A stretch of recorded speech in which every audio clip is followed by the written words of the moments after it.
നമസ്കാരം. ഗീതമ്മാസ് കിച്ചണിലേക്ക് എല്ലാവർക്കും സ്നേഹത്തോടെ സ്വാഗതം. ഇന്ന് ഞാനിവിടെ നിങ്ങൾക്ക് വേണ്ടി തയ്യാറാക്കാൻ പോകുന്നത് തിലോപ്പിയ ഇലയിൽ പൊതിഞ്ഞ് പൊള്ളിച്ചതാണ്. അതിനുവേണ്ടി ഞാൻ 2 വലിയ തിലോപ്പിയ എടുത്തിട്ടുണ്ട്. ഈ 2 എണ്ണം ചേർന്ന് ഏകദേശം 1 കിലോയുടെ അടുത്തുണ്ട്. നിങ്ങൾക്ക് കാണാതിരിക്കും, നല്ല ദശക്കനമുള്ള തിലോപ്പിയ ആണ്.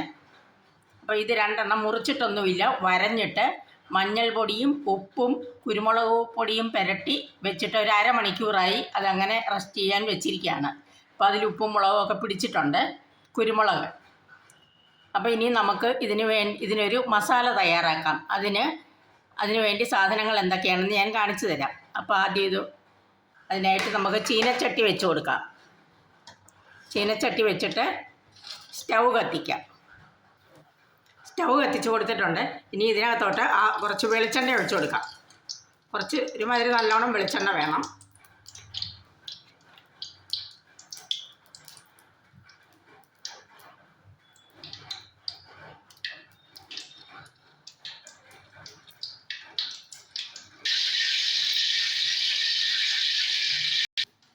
ചീനച്ചട്ടിയിൽ വെളിച്ചെണ്ണ ഒഴിച്ച് ചൂടായി. അതിനകത്തിട്ട് വാട്ടാനായിട്ട് 4 സബോള ചെറുതായിട്ട് അരിഞ്ഞത്, പിന്നെ ഒരു 3-4 പച്ചമുളക്, പിന്നെ ഒരു സ്പൂൺ ഇഞ്ചി വെളുത്തുള്ളി പേസ്റ്റാണ് എടുത്തിരിക്കുന്നത്. ഇഞ്ചിയും വെളുത്തുള്ളിയും അരിഞ്ഞെടുത്താലും മതി. പിന്നെ ഒരു 2 തക്കാളി, പിന്നെ മല്ലിയില, കറിവേപ്പില ഒക്കെയാണ്. അപ്പോൾ ആദ്യം നമുക്ക് സവോള ഇട്ട് കൊടുക്കാം.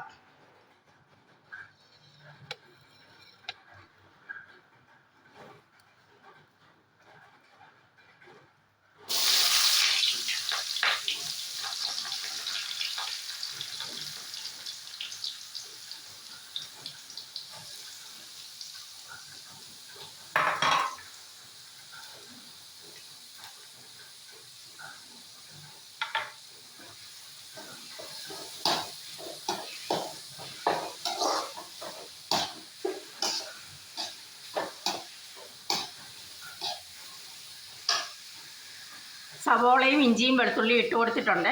അതൊന്ന് വാടി വരുമ്പം തക്കാളിയും പച്ചമുളകും ഒക്കെ ഇട്ട് കൊടുക്കാം. സവോള ഒരുമാതിരി വഴണ്ട് വന്നിട്ടുണ്ട്, ഒരു 50% വഴണ്ട് വന്നിട്ടുണ്ട്. ഇനി നമുക്ക് തക്കാളി ഇട്ട് കൊടുക്കാം.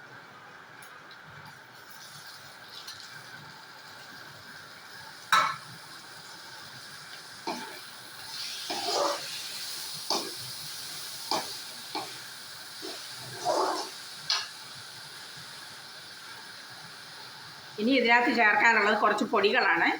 അത് ഒരു 2 ടീസ്പൂൺ മുളക് പൊടി, 2 ടീസ്പൂൺ മല്ലിപ്പൊടി, 1 ടീസ്പൂൺ പെരിഞ്ജീരകം പൊടി, പിന്നെ ഒരു 1/2 ടീസ്പൂൺ മഞ്ഞൾപ്പൊടി, പിന്നെ ഈ മസാലയ്ക്ക് ആവശ്യമുള്ള ഉപ്പ്. മീനിൽ ഞാൻ ഉപ്പ് പുരട്ടിയിട്ടുണ്ട്, അതുകൊണ്ട് മസാലയ്ക്ക് വേണ്ട ഇത് ഇത്രയും കൂടെ ഈ തക്കാളി മൂത്ത് കഴിയുമ്പം ഇത് ഇത്രയും കൂടെ ചേർത്ത് നമുക്ക് നല്ലോണം വരട്ടിയെടുക്കണം. തക്കാളി എല്ലാം നല്ലോണം വെന്തുടഞ്ഞു. ഇനി നമുക്ക് ഇതിനകത്ത് പൊടികൾ ചേർത്ത് കൊടുക്കാം.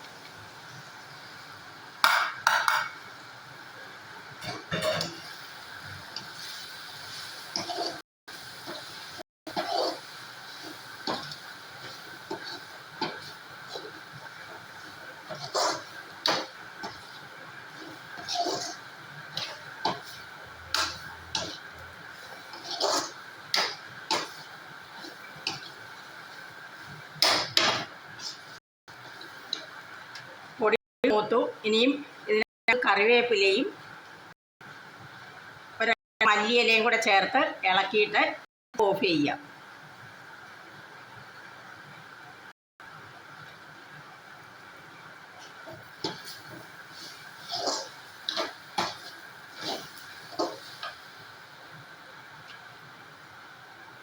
ഇനി ഇതിനകത്ത് ഇപ്പോൾ തക്കാളിയുടെ പുളി അത് പോരാ, മീൻ ദശക്കട്ടിയുള്ള മീനായതുകൊണ്ട് അല്പം വിനീഗറും കൂടെ ചേർക്കുന്നുണ്ട്. സ്റ്റവ് ഓഫ് ചെയ്തു. ഇനി ഈ മസാല ഒന്ന് തണുക്കട്ടെ. മസാല തണുത്തതിന് ശേഷം അത് മീനിൽ പുരട്ടി നമുക്ക് ഇലയിൽ വെച്ച് പൊള്ളിക്കാം. ഇപ്പം പൊള്ളിക്കാനുള്ള ഇല വെച്ചിട്ടുണ്ട്. ഇനി ഈ മസാല ഞാൻ 4ആയിട്ട് ഭാഗിച്ച് വെച്ചിട്ടുണ്ട്. അതിലൊരു ഭാഗം ഈ ഇലയിലോട്ടിടാം. അതിന് ശേഷം അതിൻ്റെ മേളിൽ ഇല വെക്കും. എന്നിട്ട് ഒരു ഭാഗം മസാലയും കൂടെ ഇടും. അതിന് ശേഷമാണ് ഇത് പൊതിഞ്ഞ് കെട്ടുന്നത്. അപ്പോൾ അത് കാണിച്ചു തരാം. കുറച്ച് മസാല നിരത്തിയിട്ടുണ്ട്. ഇനി അതിൻ്റെ മേളിലോട്ട് മീൻ എടുത്ത് വയ്ക്കുക. ഇനി അതിൻ്റെ മേളിൽ കുറച്ച് മസാലയും കൂടെ.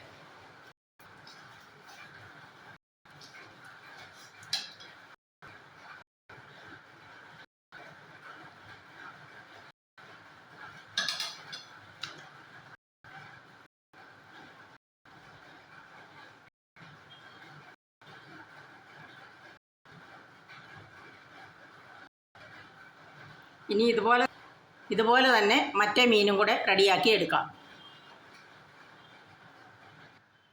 ഇപ്പം 2 മീനും മസാല പുരട്ടി ഇലയിൽ വെച്ചിട്ടില്ല. ഇത് പച്ചക്കാണ് മീൻ വെച്ചിരിക്കുന്നത്, വറുത്തിട്ടൊന്നും വെച്ചിരിക്കുന്നത്. അതുകൊണ്ട് മീൻ ഒന്ന് വെന്ത് കിട്ടണം. മീൻ വേകാനും ഒന്ന് മൊരിയാനും അതിനൊരല്പം നീര് വേണം. ഉണങ്ങിയ പാടെ വെച്ചാൽ കരിഞ്ഞു പോകത്തേ ഉള്ളൂ. അതുകൊണ്ട് ഒരല്പം കട്ടി തേങ്ങാപ്പാൽ, ഇത് കട്ടി തേങ്ങാപ്പാലാണ്. അതായത് ഒരു മുറി തേങ്ങ അരച്ച് ഒരു 2-3 സ്പൂൺ വെള്ളം ഒഴിച്ച് അരച്ചിട്ട് ഒന്ന് പിഴിഞ്ഞെടുത്തിരിക്കുകയാണ്. നല്ലപോലെ പിഴിഞ്ഞ് നല്ല കട്ടിക്കാണ്. അപ്പോൾ അതൊരല്പം വീതം ഈ 2 മീനിൻ്റെ മേളിലും ഒഴിച്ചു കൊടുക്കാം. ആ ഒരല്പം നീര് കിടന്ന് വെന്താലേ ഇത് നല്ലോണം വേവത്തുള്ളൂ.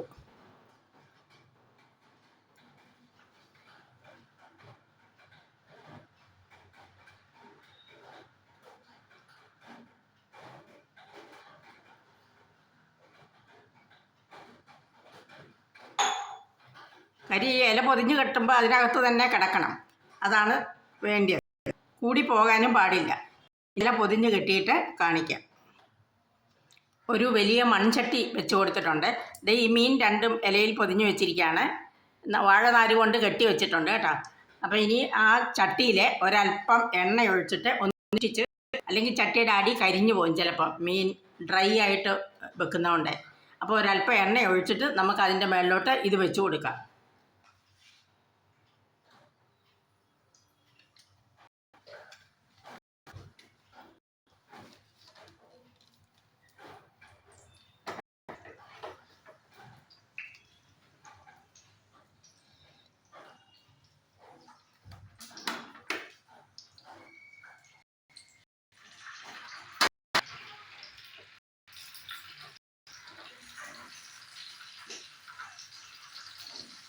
രണ്ട് മീനും വെച്ചിട്ടുണ്ട്. പതുക്കെ അവിടെ കിടന്ന് വേകട്ടെ. ചെറിയ തീയിൽ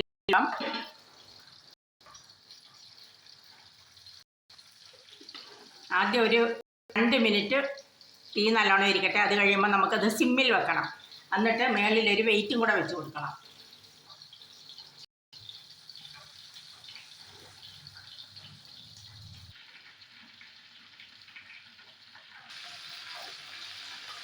ആ മീൻ മൊരിഞ്ഞിട്ടുണ്ട്.